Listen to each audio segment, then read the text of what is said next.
You tell me if we just had an earthquake up north of town? We did. Boy, it shook my house. Scared me. I thought maybe something blew up. Some in the state have dealt with everything this week, from tornadoes to a blizzard, now even an earthquake.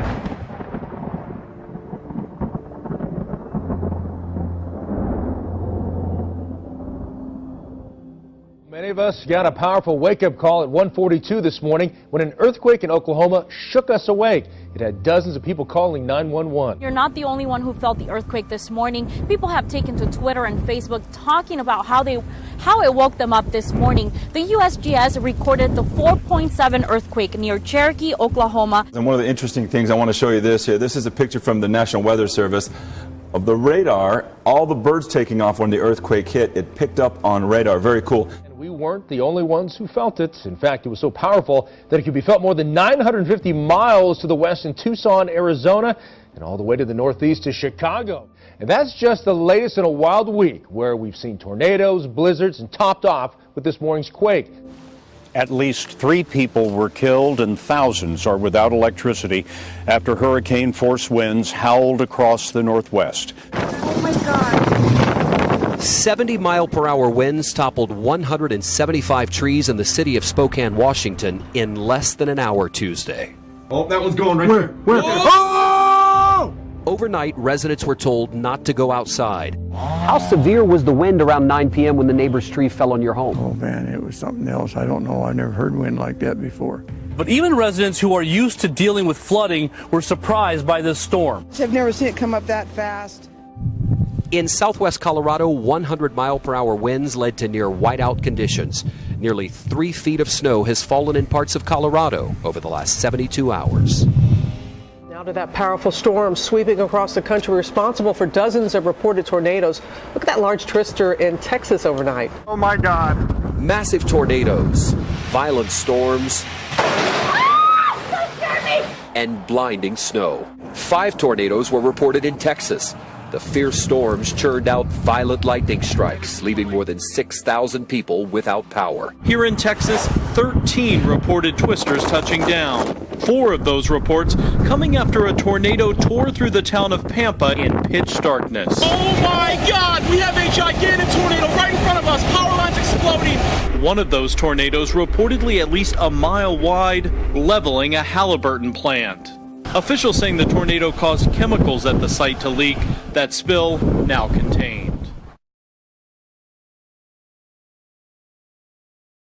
We had a meeting, actually, and all of a sudden we heard the big loud explosion. I didn't know what it was at first, but it was loud enough that we all stopped. It was like a minor, like little, maybe a bump, something like that. It was kind of just like that motion, really. I was just sitting on my couch watching TV. And I did feel something, and like I said, it's an old house, and I thought maybe the furnace started or something, but I got a text, and someone said, "Did you hear about the earthquake?" Right now, part of a road in Santa Clarita still buckling after a landslide, and it just won't stop.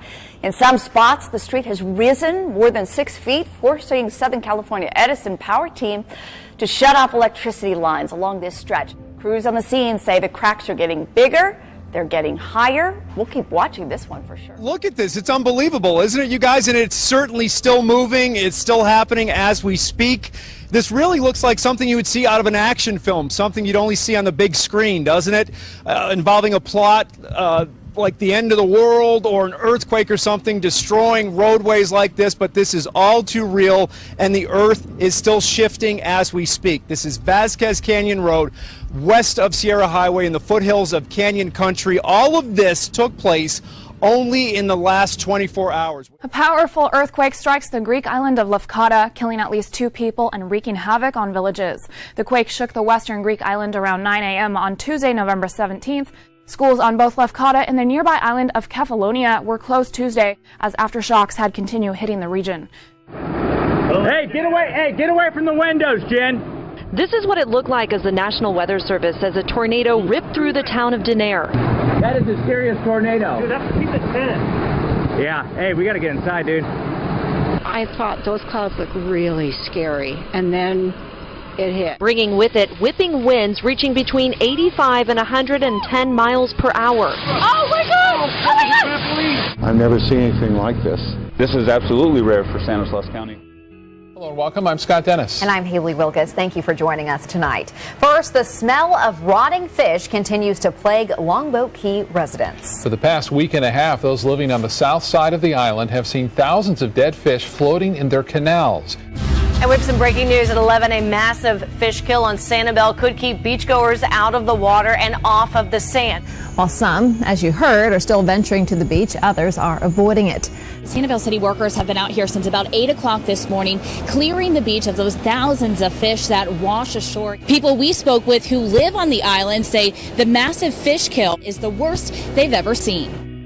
Neighbors complained to NBC4 about a terrible smell from dead fish in their apartment pond. Hundreds of dead fish floated to the surface of this pond right here off Gender Road. And although we don't know the final cause of that death, these geese could be partially to blame. Amesbury Apartments manager says they're doing what they can, picking up hundreds of fish, but say more keep floating to the surface.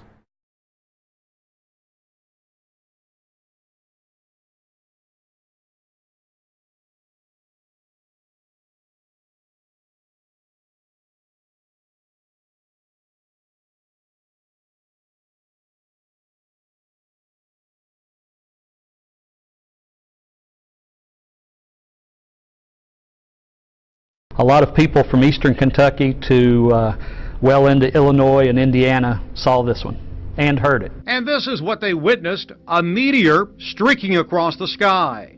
This security camera video came from Steve Hart of Cincinnati. I turn my head and I see this thing, unbelievably bright. And I saw this streak of light. Pamela Post saw it when her husband was looking the other way. Just over about the last 11 days, there has been nearly 500 reports of bright shooting stars or fireballs in the sky. It's been a busy time the last couple of days, unusually busy. Now, according to Drew Foster at U of L, the overnight fireball reportedly was as bright as a full moon. French officials fighting back against terrorists, confirming this afternoon in France that they have launched a series of attacks on 2 jihadi sites, that is in Syria. And you're taking a look at video of jets taking off just before those attacks. The sites hit in Syria are said to be in the capital of ISIS. Officials say they dropped a total of 20 bombs there today. Team known as BRI had arrived at the Bataclan. One terrorist had already been killed by police.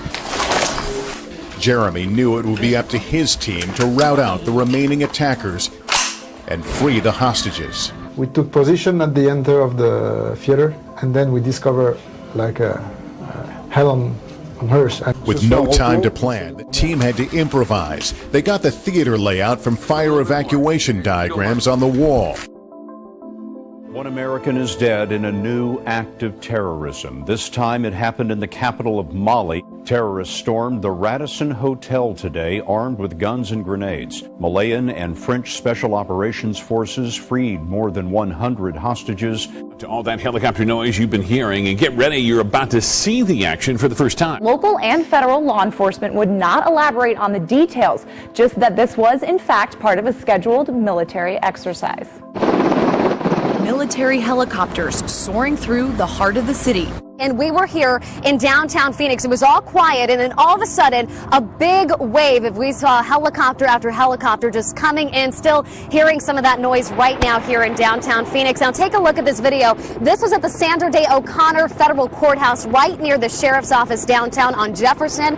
Now we could see the black helicopters dropping off crews. Some of the people even rappelling down the sides of the building at one point. And looking at these, they're possibly MH-60, MH-6s outfitted for those special operations. People stopping in the street, pointing out windows, looking up into the sky as they watch this whole scene unfold downtown tonight.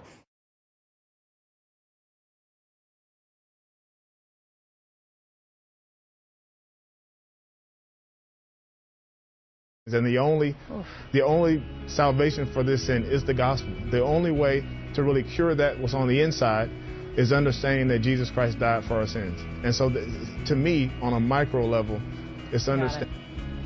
Nope, and just like that, we lost him.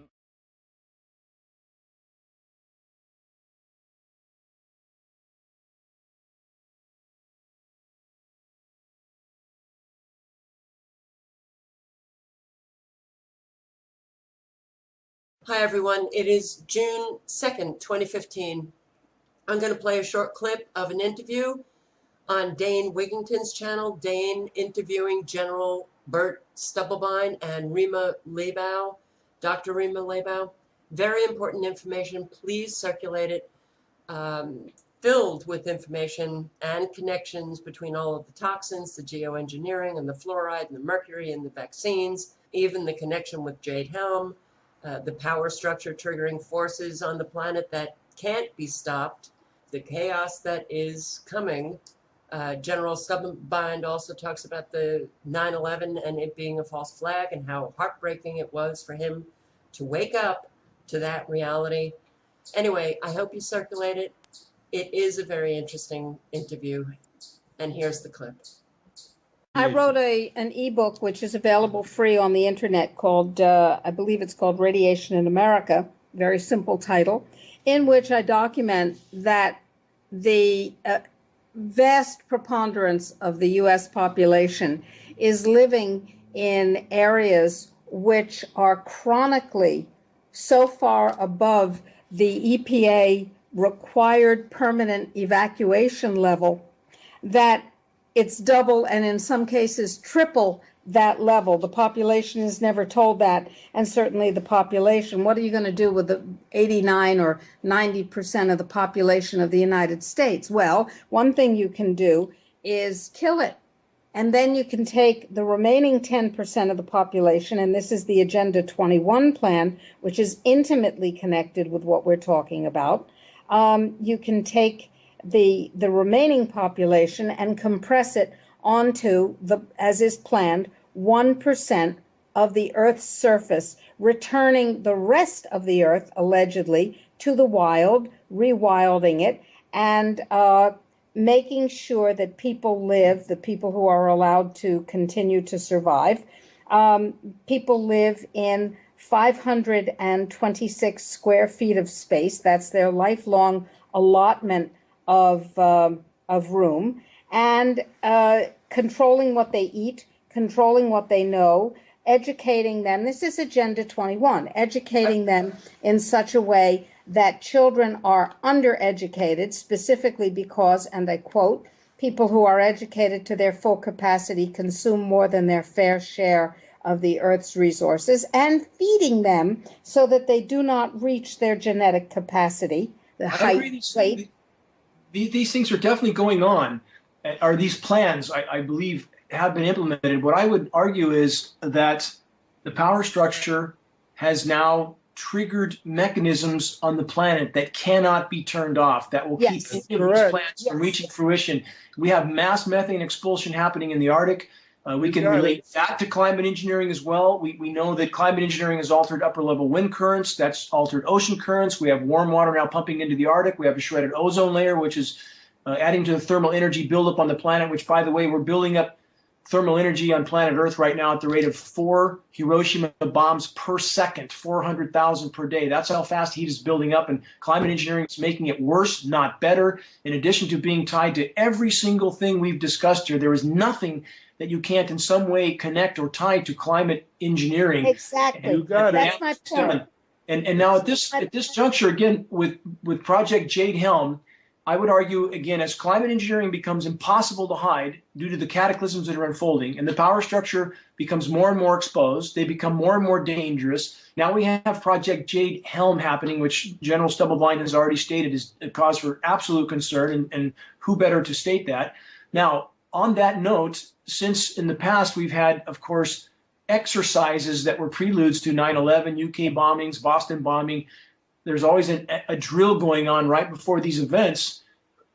Is it? General? By the way, Dane, you're absolutely correct. And Jade Helm is a huge exercise over, as I stated, over 2 months, and it has, in addition to the sort of the military aspect of controlling a city or an area, they have special operations units that are designed to kill dissenters. Did you hear what I just said? I did. Anybody who dissents can be killed by these special ops people. And they're special ops from the Army, the Navy, the Air Force, and the Marines. In some ways, I must add, in some ways, one of the most disturbing aspects of Jade Helm, which very few people are commenting on that I've seen anyway, is that it's not just the military. It's bad enough if it's the military, but it's also the police who, as we know, have been super militarized and are being trained to regard all of us as the enemy. So the police are being trained to become the oppressive perpetrators, right along with the Army, the Navy, the Marines, the National Guards, the Coast Guard, etc. And so thinly veiled, they say, well, this is so the military can go to other countries and preserve democracy by knowing how to deal with dissenters. Well, does that mean that they're sending all the police? Of course not. So that little factoid, I find to be a key revelation, if you will, in what the real purpose and the real disaster that lies in wait for us as Jade Helm goes more and more and more alive. As I go forward, to elaborate on what General Stubblebine said, it would be the expected procedure with this type of tyranny for those in power to try to take out people in society that they feel have leadership qualities or that are not willing to lie down and look the other way, correct? Well, what is the description of a dissenter? Is it somebody who doesn't like to go in there, somebody who is voicing it, and is it somebody who's just thinking those thoughts? How do you define a dissenter? Who defines the people that will be shot as dissenters? I mean, holy smokes. And this is exercised for 2 months in the United States, where people are getting used to or expected to get used to seeing military forces as everything is shut down and we go into martial law. Well, now, on that note, there's martial law across the country. And that gets to not thinking clearly. That gets to the fluoride, which is also synergistically toxic with the aluminum being sprayed. So the aluminum is being sprayed, the mercury is being injected, and the fluoride is being consumed in toothpaste, water, etc. And all of this is leading to a state of cognitive apathy, so that people are willing to accept this kind of thing instead of saying, no, not here, not now, not ever. And that's an extremely important aspect you bring up, Rima. And this is where, again, the climate engineering is such an incredibly powerful tool for those that are now running the world, because they can saturate everything on the planet. So none of us can escape from these elements and their effects. And this is where the whole climate, quote unquote, climate engineering aspect is so complicated. And a lot of people try to put it in this box or that box, but we have so many things going on at once. We have weather warfare. We have biological warfare going on. We have an attempt to hide the damage already done to the planet from the population so they don't panic by doing even more damage to the planet. So again, with this particular mechanism, there is no place to hide on planet Earth. I've been contacted by, yes? Dane, let me correct you, because there is a place to hide. And the place to hide is in all of the underground cities that have been built, and high-speed trains going from one city to the other underground. Yes. What is that about? So there's no place for us to hide. That's right. Correct. Your point's well taken, though, that those in power are digging into the deep underground bases. No question there. I've been contacted by some people in the military that have just gotten out that said that their peers still in the military are waking up quickly to many of the things that you've already woken up to, and they're waking up specifically to the climate engineering issue and the biological warfare that's an aspect to that. My question for you, General Stubblebine, is this. On your contacts, or of your contacts in the military or formerly in the military, what percentage would you say or estimate that have, of those contacts, that have woken up to what is really going on? This is a very interesting question because I don't know the answer to that. My classmates won't talk to me. General Stubblebine was thrown off the class of 52 list because he posted a joke about the very, very risible George W. Bush during his time as the twice unelected president of the United States. And his classmates assumed that that meant that General Stubblebine was unpatriotic and was unfit to speak to the other West Point graduates. They won't allow me to speak or to be part of their system, period. So isn't this astounding? This is what quote unquote patriotism means now. To go along with the tyranny, to not question the tyranny at all. And those who you got it. Yeah. And this is even someone who's given as much as you have given, that was willing to give as much as you were willing to give. Even you were ostracized. And I would argue this of what we face, that no matter what plans they have in place, and no matter how willing to conform many in the military still likely are, that the level of chaos that we will soon face will make it impossible for those in power to carry out the plans they have in the way they plan to carry them out, because those who they have recruited to carry out those plans will be more concerned about their own families that will be caught up in that same chaos. And I think we are in absolutely uncharted water here. Let me ask you this, General Stubblebine, that certainly there must be some of your contacts that you feel know this is going on. And I've the people from the military that have contacted me recently that are now helping us to expose climate engineering, they seem to indicate, at least within their ranks, that many are waking up and becoming increasingly reluctant to carry out this kind of tyranny. Based on, again, your history in the military, what would you say, based on the scenario I described and the kind of chaos that is likely coming very soon, what percentage of the military do you think, given that scenario, would wake up and realize what's going on and refuse to participate? I think it would be relatively small initially. It would probably grow as the martial law comes down hard with a hammer, as dissenters are either killed or taken off to prison somewhere, to a FEMA camp. But my guess is right now, not very many of us have awakened as I have. Running counter to that, we have to look at Obama's purge of hundreds of high-ranking military people, and we have to ask, were these the people who were most awake? Were these, for instance, the folks who were saying, no, I will not bomb Iran with a nuclear weapon? Not going to do that, sir, Commander-in-Chief though you may be.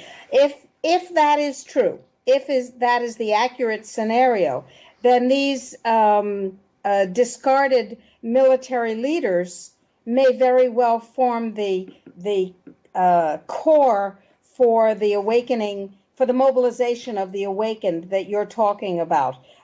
This is going to be bloody and brutal and terrifying. This is not going to be fun.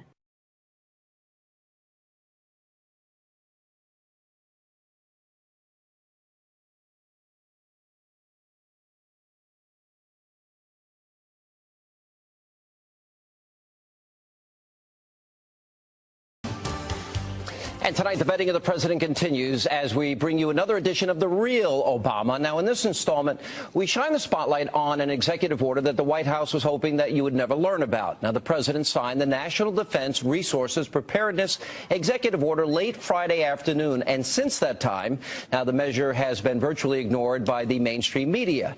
Now, the order essentially gives the president of the United States absolute power over any and all American resources during both times of peace and national national crisis. Now, this includes, but is not limited to, food and livestock, water, plants, energy, health resources, transportation, and construction materials, and gives the government the ability to, quote, control the general distribution of any material, including applicable services, in the civilian market.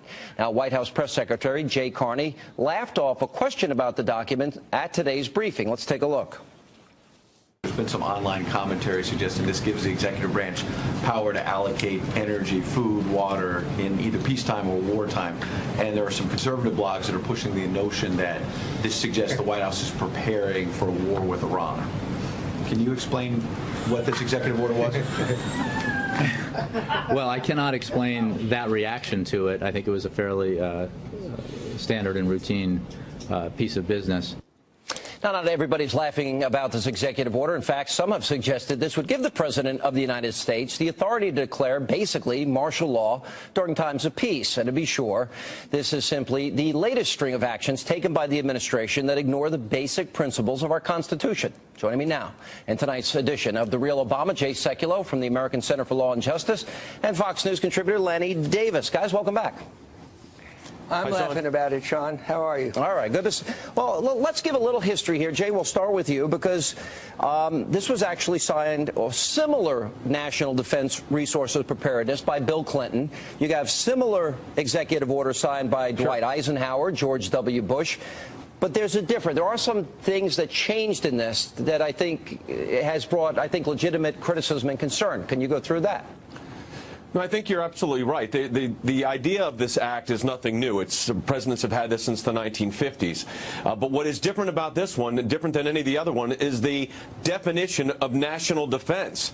It's incorporated what's called the Stafford Act. I don't want to get overly technical, but this gives the president much broader authority than any of the previous acts. In fact, and Lanny may remember this, the previous acts didn't give incorporation of the Stafford Act, which is a civilian civil situation where the president would have unlimited authority, subject, of course, to checks and balances. And we can't ignore checks and balances here.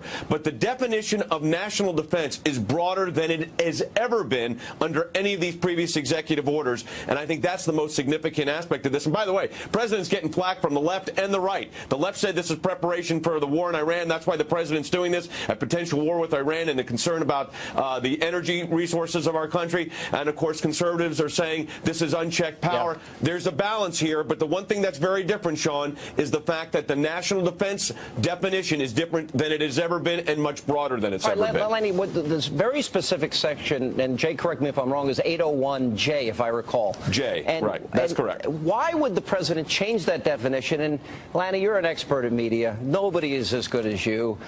If you want to release something that you don't want people to find and you're in the White House, when do you release it? Late on a Friday afternoon, hoping nobody pays attention to it. Why would they release? I used to release things at 10 o'clock on July 3rd. That was a really good. Yeah, that's a good time. I got it. Nice to hear you, Jay, being your scholarly self. And I want to compliment Sean Hannity for the first time in a long time. Oh, boy. Of not being slanted and describing this as a bipartisan act that actually goes back to Franklin Roosevelt, Jay, and through Harry Truman, not just the 1950s. But he changed it. But Lanny, we got to that part. You're wasting valuable airtime. We got that. You don't like me complimenting you, Sean. He's being nice. The second point I want to make. The second point I want to make, aside from Sean Hannity being a good guy, is that this is really not a significant risk to America. I don't know why he made those changes, to answer your question, but there's no risk here because every president needs authority in times of emergency, such as a nuclear attack or something that is another 9/11, and this authority has been on the books, and President Obama won't misuse it. The real question is, why are the extremes on the left and the right so quick to jump beyond the facts and look at the worst possible interpretation, and it's almost lunacy if you look at some of these. Tell me. Because of the way the president's acted, for example, we have a very specific process for recess appointments. And with the National Labor Board appointments of the president, remember, he didn't go through that process. That's right. The conservatives like myself, Jay, I think would argue that the health care mandate is not constitutional. The Cato Institute actually has the top 10 instances where the president has pretty much thumbed his nose at the Constitution. And so there is this suspicion, Jay. I'll throw it to you. Yeah. Yeah, I think the biggest problem here is context. It is a document dump in the sense that it comes in late on a Friday evening. That's an interesting situation. Its second is the context of the other situations. You talk about the Attorney General and the Fast and Furious situation. Then the Attorney General said he was concerned about what the NYPD was doing, which was clearly within the law, and I think the Department of Justice has now backed off on that wisely. But you look at the context, and then the definitional aspect, and I think the definition is the problem. I don't believe, and I agree, that the president could get away with this because, number one, you've got a Congress, you've got an active media, that's why we're here tonight. But you've got to ask yourself, why this overly broad definition of national defense? Why incorporate the Stafford Act, which talks about foreign and national interests and tsunamis and situations which the president would have control over under normal source? But why do you have to expand it in the form of this executive order? That's the concern. Of course, executive orders have been challenged before in court. Let me throw this so to that's Lenny. The thing here. I don't understand the national defense issue. That's the biggest thing. And I think what this is, Woodrow Wilson progressives like yourself, Lanny, one of the things we conservatives have a problem is you guys believe in this concept that the Constitution is a living, breathing document, and so you can ignore issues like checks and balances and separation of powers, like in the case of recess appointments. So I think we're looking at this differently, and that is that in this particular case, does it give a president pretty much impunity to do whatever they want? And why change the definition, considering the president has thumbed his nose at the Constitution in the past?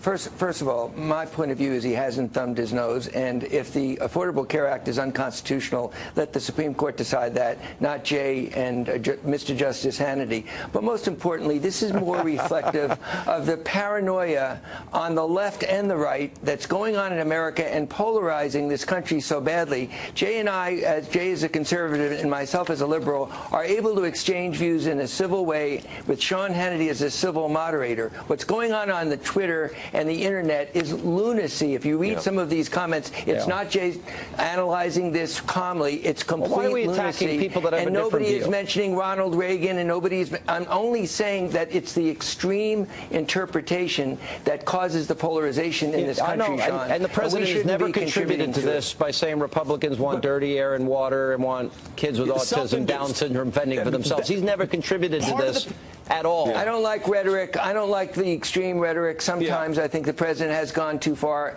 and so has the Republican Congress. And when there was a Republican president, there were recess appointments, guys. So let's be even. Not recess appointments while they were in session. That never happened until Obama. This session was one senator holding the floor.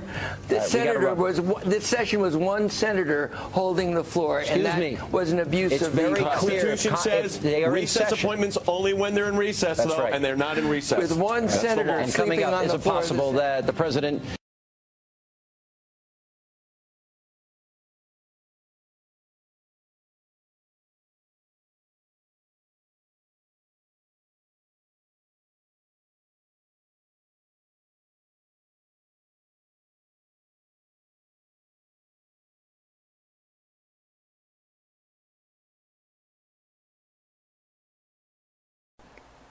Number 9, freedom of thought, conscience, and religion. The 9th term of this treaty is implemented based on Article 18 of the International Covenant on Civil and Political Rights of 1966, Old Earth Date time. 1. Everyone shall have the right to freedom of thought, conscience, and religion. This right shall include freedom to have or to adopt a religion or belief of his choice, and freedom, either individually or in community with others and in public or private, to manifest his religion or belief in worship, observance, practice, and teaching. First and most crucially, Article 9 provides that 1.1 everyone has the right to freedom of thought, conscience, and religion. This right includes freedom to change his religion or belief, and freedom, either alone or in community with others and in public or private, to manifest his religion or belief in worship, teaching, practice, and observance. 1.2 freedom to manifest one's religion or belief shall be subject only to such limitations as are prescribed by law and are necessary to a democratic society in the interests of public safety, for the protection of public order, health, or morals, or for the protection of the rights and freedoms of others. Second, Article 2 of Protocol Number 1 of the European Convention on Human Rights, in the context of the right to education, provides that 1.3. No person shall be denied the right to education in the exercise of any functions which it assumes in relation to education and to teaching. The state shall respect the right of parents to ensure such education and teaching in conformity with their own religion and philosophical convictions. Third, Article 14 of the Convention makes an explicit reference to religious belief as an example of a prohibited ground for discriminatory treatment. 1.4. The enjoyment of the rights and freedoms set forth in this convention shall be secured without discrimination on any ground such as sex, race, color, language, religion, political, or other opinion, national or social origin, association with a national minority, property, birth, or other status. Much of the jurisprudence focus upon religious beliefs. At the outset, however, it is important to note that non-belief as well as non-religious belief are also protected by Article 9. 1.5. As enshrined in Article 9, freedom of thought, conscience, and religion is one of the foundations of a democratic society within the meaning of the Convention. It is, in its religious dimension, one of the most vital elements that go to make up the identity of believers and their conception of life, but it is also a precious asset for atheists, agnostics, skeptics, and the unconcerned. The pluralism indissociable from a democratic society, which has been dearly won over the centuries, depends on it. While religious freedom is primarily a matter of individual conscience, it also implies inter alia freedom to manifest one's religion. Bearing witness in words and deeds is bound up with the existence of religious convictions. According to this right, then, atheists and the likes shall not harass, coerce, or violate another's rights in religious beliefs. 2. No one shall be subject to coercion which would impair his freedom to have or to adopt a religion or belief of his choice. 2.2. Since religious communities traditionally exist in the form of organized structures, Article 9 must be interpreted in the light of Article 11 of the Convention, which safeguards associative life against unjust state interference.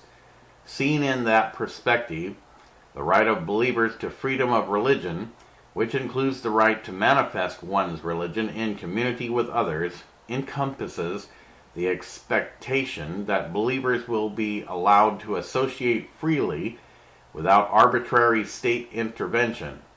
Indeed, the autonomous existence of religious communities is indispensable for pluralism in a democratic society, and is thus an issue at the very heart of the protection which Article 9 affords.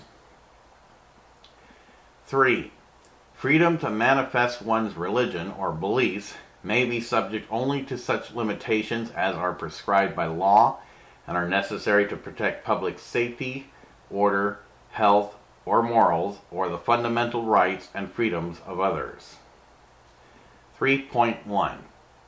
Article 9, freedom to manifest one's religion, is not only exercisable in community with others, in public, and within the circle of those whose faith one shares, but can also be asserted alone and in private. Furthermore, it includes, in principle, the right to try to convince one's neighbors, for example, through teaching, failing which, moreover, freedom to change one's religion or belief, enshrined in Article 9, would be likely to remain a dead letter. 3.2. Those who choose to exercise the freedom to manifest their religion, irrespective of whether they do so as members of a religious minority or a minority, cannot reasonably expect to be exempt from all criticism. They must tolerate and accept the denial by others of their religious beliefs, and even the propagation by others of doctrines hostile to their faith. However, the manner in which religious beliefs and doctrines are opposed or denied is a matter which may engage the responsibility of the state, notably its responsibility to ensure the peaceful enjoyment of the right guaranteed under Article 9 to the holders of those beliefs and doctrines. Indeed, in extreme cases, the effect of particular methods of opposing or denying religious beliefs can be such as to inhibit those who hold such beliefs from exercising their freedom to hold and express them. 4. The state parties to the present covenant undertake to have respect for the liberty of parents and, when applicable, legal guardians to ensure the religious and moral education of their children in conformity with their own convictions. The principle of non-discrimination is expressed in the European Convention on Human Rights in Article 14. 4.1.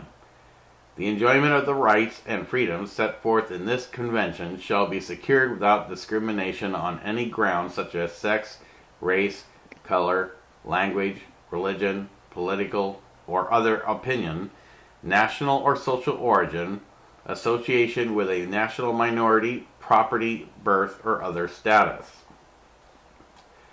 Henceforth, as we are but of one race, the human race, though we are of many respected races and cultures from around the world, it is then widely agreed and accepted that the Almighty for whom we believe in is known widely by many names, and even by some we may not even know still, throughout time and the galaxy or time of space. Furthermore, that when in another nation's country as a visitor, it shall be prudent to respect the host nation's culture and their beliefs by referring to the Almighty as that host nation is accustomed to, and that one form of name of the Almighty can give credence to hostile acts of evil as being condoned, and all other godly names are wrong, which instigates or negates a religious war that in the end leads to world terrorism of other nations. Any one nation whose leader violates the agreement once entered into the worldwide United Federation of Planets Constitution has also violated this treaty and the two great commandments of the Almighty. Thus, the two great commandments of the Almighty is as stated. 1. Thou shalt love the Lord thy God with thy whole heart, and with thy whole soul, and with thy whole mind, and with thy whole strength. 2. Thou shalt love thy neighbor as thyself. Henceforth, by the terms specified herein, and as such will be the foundation of the UFP Constitution, this treaty shall be binding and legal for all time.